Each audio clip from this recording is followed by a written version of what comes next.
নমস্কার বন্ধুরা, তো আশা করছি তোমরা সবাই ভালো এবং সুস্থ আছো। তো আরেকটা নতুন ভিডিও তোমাদেরকে স্বাগত। আজকের ভিডিওটা খুবই গুরুত্বপূর্ণ হতে চলেছে।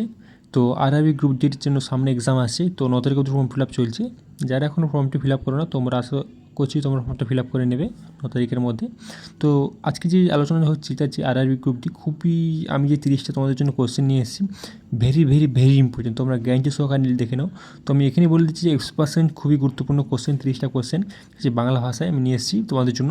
তো এগুলো খুব তোমাদের পরীক্ষার জন্য খুবই গুরুত্বপূর্ণ। তো আমি দয়া করে তোমাদেরকে হাতে পায়ে ধরছি, তোমরা এই কোশ্চেনগুলো মাত্র 4 মিনিট থেকে 5 মিনিটের ভিডিও, আমি খুবই তাড়াতাড়ি করেছি ভিডিও, যাতে তোমরা বিরক্তি না হও। খুবই ভালো কোশ্চেন, তোমাদেরকে আমি অনুরোধ করছি যে তোমরা ভিডিওটা দেখো, ঠিক আছে? তো খুবই ভালো কোশ্চেন। তো প্রথম কোশ্চেন তোমাদের সঙ্গে আলোচনা করতে চলেছি সত্যবিলোপ, ঠিক আছে? তো প্রথম হচ্ছে সত্যবিলোপ নীতি কে প্রবর্তন করেন? লর্ড ডালহৌসি। প্রথম অ্যান্সার হচ্ছে লর্ড ডালহৌসি। তো কোশ্চেনটা তুমি খুবই মনোযোগ সহকারে দেখবে, খুবই ভালো কোশ্চেন আছে। তোমাদেরকে 5-6টা কোশ্চেন দেখার পরে তোমরা বুঝতে পারছি খুব ভালো কোশ্চেন, ঠিক আছে?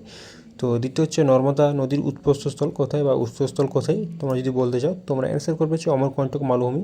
তো কোশ্চেনটা খুবই ভালো এবং খুবই জেনুইন কোশ্চেন, যাতে তোমরা এগুলো মাধ্যমিক পাসের উপর কোশ্চেন আসে, এগুলো বা 8 পাসের উপর কোশ্চেন আছে, তোমরা খুব বেশি হাইফাই কোশ্চেন নয়, কিন্তু তার মধ্যে খুবই গুরুত্বপূর্ণ কোশ্চেন, ঠিক আছে? তো পশ্চিমবঙ্গের সর্বোচ্চ শৃঙ্গ কোনটি? তোমরা এখানে অপশনটা দেবে। তো প্রথম 2 নম্বরটা হচ্ছে নর্মদা নদীর উৎসস্থল কোনটি? তোমরা কী করবে? অমরকণ্টক মালভূমি করবে, ঠিক আছে? এরপরটা কী করবে? তো পশ্চিমবঙ্গ সর্বোচ্চ সিংহের নাম কী দেবে? সান্দাকফু দেবে, ঠিক আছে? তো এরপরটা হচ্ছে কত সালে বঙ্গভঙ্গ রোধ করা হয়েছিল? 1911 সালে। তো 5 কোশ্চেন কী আছে? ভারতীয় সংবিধানের জন্য কাকে বলা হয়? তোমরা সবাই জানো, B.R. আম্বেদকর হবে। তো গায়ত্রী মন্ত্র কোন বেদে বর্ণিত আছে? এটা খুবই গুরুত্বপূর্ণ কোশ্চেন, ঋগ্বেদে, ঠিক আছে? তো গায়ত্রী মন্ত্র কোন বেদে নির্মিত আছে? ঋগ্বেদে। তো পরেরটা আছে, তো মানুষের শরীরে মোট হাড়ের সংখ্যা কত হচ্ছে? 206টি। তো এটি একটি খুবই ইম্পর্টেন্ট কোশ্চেন, আগে 207টা ছিল, বড়োদের হবে 7টা, ঠিক আছে? তো খুবই ইম্পর্টেন্ট কোশ্চেন 206টা। তো এটা একটা ভিভিআই, আর উপরেরটা হচ্ছে গায়ত্রী মন্ত্র কোন বেদে? ঋগ্বেদ ছিল। তো এটা ঋগ্বেদ, ওটাও হচ্ছে খুবই গুরুত্বপূর্ণ কোশ্চেন, ঠিক আছে? আরেকটা কোশ্চেন, বাংলার মুকুটহীন রাজা কাকে বলা হয়? অ্যান্সার হচ্ছে সুরেন্দ্রনাথ বন্দ্যোপাধ্যায়। তো এটা হচ্ছে খুব বড়, এই যে পরপর 3টে কোশ্চেন বললাম না, খুবই ইম্পর্টেন্ট কোশ্চেন। তোমরা দেখবে এগুলো প্রায় ভাষায় সব এক্সামে আসে। তো এইটাও আমি আশা করছি এগুলো খুবই আসবে, ঠিক আছে? তো তোমরা যাতে অ্যাপ্লাই করো ফর্মটা এবং এগুলো পড়ে যাবে, ঠিক আছে? নয়ের অ্যান্সার হচ্ছে কী হচ্ছে? ভিটামিন সির রাসায়নিক নাম কি? অ্যাসকর্বিক অ্যাসিড, তোমরা সবাই জানো, ঠিক আছে? তো এরপর হচ্ছে পানিপথের প্রথম যুদ্ধ কৌশল হয়েছে 1926 সালে। তো এর একটা কোশ্চেন হচ্ছে পৃথিবীর বৃহত্তম ফুল কোনটি? র্যাপ্লেসিয়া। এটা খুবই গুরুত্বপূর্ণ কোশ্চেন, পৃথিবীর বৃহত্তম ফুল র্যাপ্লেসিয়া, ঠিক আছে? তো এরপর এর একটা কোশ্চেন হচ্ছে পশ্চিমবঙ্গের রূপকার কাকে বলা হয়? ডক্টর বিধানচন্দ্র রায়। এটাও একটা ভালো কোশ্চেন, তোমরা এখানে অ্যাপ্লাই করতে পারো, কোশ্চেন ভালো করে জানতে পারো। তো সতীদাহ প্রথা কে রোধ করেছিল? Lord William Bentinck. এটা একটা ভালো কোশ্চেন, তোমরা এটা জানো, তোমরা আশা করছি। তো সূর্যের আলো পৃথিবীতে পৌঁছাতে কত সময় নেয়? এটা দেখো, এটাও একটা ভিভিআই কোশ্চেন, তোমরা এটা অনেকে জানো, হয়তো আশা করছি তোমরা জানো সবাই। তো 8 মিনিট 20 সেকেন্ডের একটা টাইম লাগে, এটা খুবই ভিভিআই কোশ্চেন। তোমরা ওখানে এই পিডিএফটা যদি তোমরা নিতে চাও, আমি টেলিগ্রামে আমি দিয়ে দেবো, তো বা আমি হোয়াটসঅ্যাপে দিয়ে দেবো, তোমরা এখানে জয়েন্টগুলো জানতে পারো।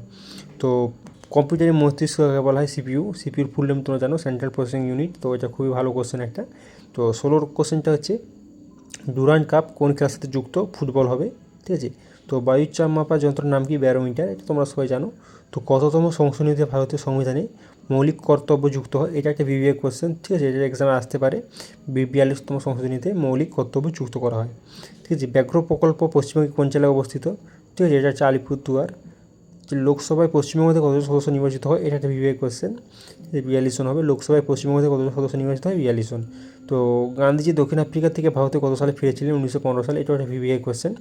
তো এরপরটা হচ্ছে মানবদেহের বৃহত্তম গ্রন্থি, এটা একটা ভিভিআই কোশ্চেন, যকৃৎ, ঠিক আছে? তো ভারতে কোন রাজ্যে প্রথম পঞ্চায়েতি ব্যবস্থা চালু করা হয়? রাজস্থান। উপরে তো যকৃৎ একটা ভিভিআই কোশ্চেন। তো একটা হচ্ছে ভারতে কোন রাজ্যে পঞ্চায়েতি রাজ্য ব্যবস্থা চালু করা হয়? রাজস্থান। এটাও একটা ভিভিআই কোশ্চেন, ঠিক আছে? গোয়েন্দার চরিত্রে ফেলুদা স্পষ্ট কে ছিলেন? সত্যজিৎ রায়। কোন শহরকে ভারতের রোম বলা হয়? এটা একটা ভিভিআই কোশ্চেন, দিল্লি, ঠিক আছে? তো এটা তোমরা ভালো করে মনে রাখবে, কোন শহরকে ভারতের রোম বলা হয়? দিল্লি। রক্তের গ্রুপ কে আবিষ্কার করেছিলেন? Land Steiner. এটারও কোশ্চেন ভালো। এই গীতাঞ্জলি কাব্যগ্রন্থের জন্য রবীন্দ্রনাথ ঠাকুর কত সালে পুরস্কার পেয়েছিলেন? 1913 সালে। পশ্চিমবঙ্গের বড় মহাসাগর, প্রথম মহাসাগর তোমরা সবাই জানো। পশ্চিমবঙ্গে কোন জেলাকে ধানের ভান্ডার বলা হয়? পুরো বর্তমান, ঠিক আছে। আর ভারতের ধানের মান যাকে বলা হয় তোমরা আমাকে কমেন্ট বক্সে জানাবে, ঠিক আছে।